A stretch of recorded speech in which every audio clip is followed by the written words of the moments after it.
Bom, primeiro vamos analisar o jogo. Acho que o jogo, diante das condições, né, não choveu durante o jogo, mas muito pesado, enlameado, né, de muita a grama alta, dificultando. Em vista disso, foi até a opção pela nossa escalação de uma equipe mais competitiva no meio-campo, porque a gente sabia que esse é o trabalho. Vamos para o jogo em casa, claro que nós queríamos e trabalhamos para sair daqui vitoriosos, mas a gente também tem que reconhecer que o adversário foi feliz, talvez nessa ou em uma outra situação aí que levou perigo, mas de uma maneira geral o Goiás foi melhor. Sobre o lance do pênalti, assim, o que me causa muita estranheza é que o Goiás tem tido alguns lances decisivos, foi assim no Clássico, um lance também que depois checado há um toque dentro da área, claro. Hoje, acho que é muito visível e para quem tem ainda o recurso da televisão durante a partida, viu que o atleta foi tocado, entendeu? Não tem outra situação. E aí o que acontece? O árbitro tem o recurso do VAR e não vai ver. Fica esperando o VAR decidir. Então parece que o VAR apita o jogo, entendeu? Então são coisas que a gente praticamente não entende e hoje, na minha visão, isso também foi determinante para o resultado. Claro que a gente assume a responsabilidade pelo erro, por outras situações que acontecem dentro do jogo, mas um erro claro, com a ferramenta do VAR à disposição, ele não pode ser passado de uma maneira tão simples assim. Fica-se esperando a decisão do VAR e o árbitro, que é o comandante das ações, não vai ver e tomar a sua decisão. Ele poderia até manter o que ele decidiu do campo, de não dar a penalidade. Mas eu acho que valeria a consulta, ir lá analisar com as imagens para ver se ele entende, ele mantém a posição dele ou então ele muda. Então acho que precisa de uma reflexão quanto a isso, porque eu acho que esses erros acabam sendo determinantes em muitos resultados. Até uma situação dessa que você está falando aí, ô Daniel, te preocupa alguma coisa em relação à arbitragem, inclusive, para o jogo da volta? Não tenho preocupação quanto a isso. Acho que eu só vejo que da mesma forma que a gente é cobrado para tentar entregar um futebol de melhor qualidade, o time jogando cada vez melhor, a arbitragem ela também tem ferramentas que ela pode também evitar o número de erros que acontecem. Então é só isso que a gente pede. Eu acho que é aquilo que eu falei. O árbitro tem à disposição o VAR, fica esperando 1 minuto, 2 minutos no campo, a decisão de uma pessoa que está fora do contexto da partida, do calor da emoção do jogo. E quem toma a responsabilidade é o árbitro da partida. Ele poderia até manter a decisão de não dar a penalidade, mas eu acho que nesse caso, no caso do próprio Clássico, valeria a consulta no VAR. Vai lá, vê. Se ele achar que não foi pênalti, mantém. Está no direito dele, é a opinião dele. Mas porque, pelo que todo mundo viu nas imagens, foi pênalti e um lance que é determinante naquele momento da partida, uma penalidade poderia nos ter feito uma situação diferente dentro do jogo.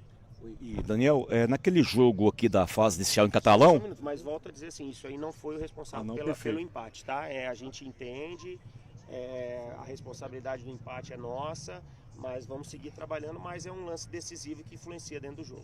E em cima disso, naquele jogo aqui em Catalão, na fase inicial, você alertou sobre o que aconteceu com relação à rodada, a outra rodada, o Goiás viajou, depois jogou na Cioli com o Atlético, clássico pesado pela frente. E aí agora acontece isso e o Paulo Rogério Pinheiro, né, segunda-feira reclamou da forma que foram marcados os jogos Goiás na fase quartas de final do Goianão e do rival Vila Nova, né? Joga só na quinta, depois segunda-feira, enfim. Você está preocupado com essa situação de uma forma específica ou não?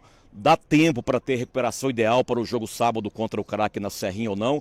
E pegando esse gancho, para sábado já dá para o Lucas Lima? Bom, acho que são muitas situações numa colocação só. Mas vamos lá, eu acho que assim, ideal não é. Todo mundo sabe que não é. Para um futebol profissional, do nível de Goiás, do investimento que se tem nas equipes, não só no Goiás, no próprio Craque, né, nas outras equipes do interior, você poderia dar melhores condições para que a equipe apresente condições de jogo para que a gente tenha um campeonato melhor. Sabe? Porque a gente cobra muito rendimento, a gente cobra resultados, a gente cobra situações das equipes, mas a gente está oferecendo essas condições. E você jogar aqui numa quarta e jogar sábado, mudou bastante, de 4 para 4,50. É uma diferença significativa, vai dar na questão de recuperação. Não interfere em nada, né? Mas eu acho que se a gente quer também um futebol melhor, acho que todo mundo tem que fazer uma reflexão, cada um na sua área, eu vou procurar fazer com relação a que a minha equipe apresentou, vou tentar recuperar os meus atletas dentro das possibilidades e da estrutura que o Goiás tem, que o Goiás tem uma grande estrutura, mas claro que o ideal não é o Goiás vai ser prejudicado, o craque vai ser prejudicado, o Atlético vai ser prejudicado, o Abecate vai ser prejudicado, porque vai jogar amanhã e vai jogar domingo na mesma condição, e a gente não vê essa mesma parcialidade com as outras equipes. Não estou citando só o Vila não, estou citando todos. Todos. Eu não estou referindo a uma única equipe não. Eu acho que a federação ela tem que olhar para todos de forma igual. Igual, a gente não quer favorecimento, a gente não quer nada para que a gente leve vantagem, a gente quer somente um campeonato que seja justo e igual para todas as equipes. E Lucas Lima?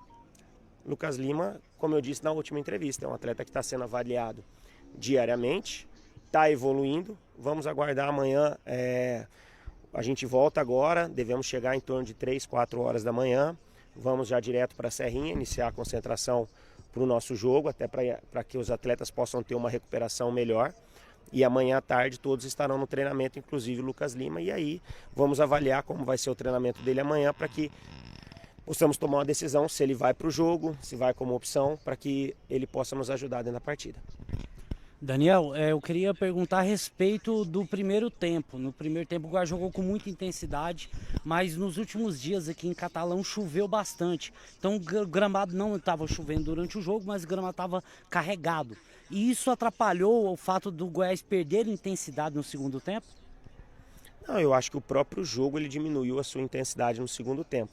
Talvez devido às condições do gramado, né? Porque é um gramado muito pesado.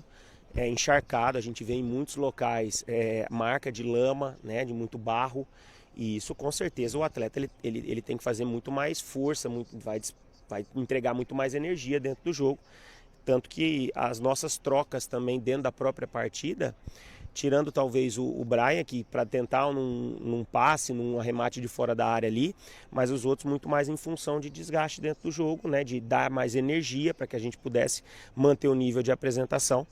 Mas eram as condições que existiam e aconteceu. Mas mesmo com toda a dificuldade do gramado, eu vejo que o Goiás ainda tentou jogar, criou muitas oportunidades, mas infelizmente não conseguiu. Nas inúmeras oportunidades, talvez concluir melhor a gol e ter um resultado diferente. Mas também a gente elogia o craque que fez uma boa partida, principalmente no segundo tempo, foi competitivo, melhorou as suas ações, incomodou mais a nossa equipe e acredito que no sábado teremos novamente um bom jogo a disputar. Ao vivo aí, pode fechar? Posso fazer mais um então? Pensando já mais adiante ali, está certo que está dentro do campeonato ainda, o Daniel, mas em relação aí a reforços, o que vocês estão trocando ideia em relação a encorpar um pouco mais essa equipe? Não, acho que também é visível que nós precisamos de reforços, a gente sabe disso. Agora, existem algumas dificuldades no caminho, né? Financeiras, técnicas, que a gente também não tem que saber respeitar. Nós temos aí o Cadu chegando agora também, mais um atleta para nos ajudar no setor ofensivo, mas está todo mundo trabalhando para que cada vez mais o Goiás tenha um elenco forte, porque se você quer também grandes resultados, você também tem que ter investimentos à altura, né? Investimentos proporcionais para que você consiga buscar grandes resultados, mas está todo mundo trabalhando para que o Goiás cada vez mais seja mais forte.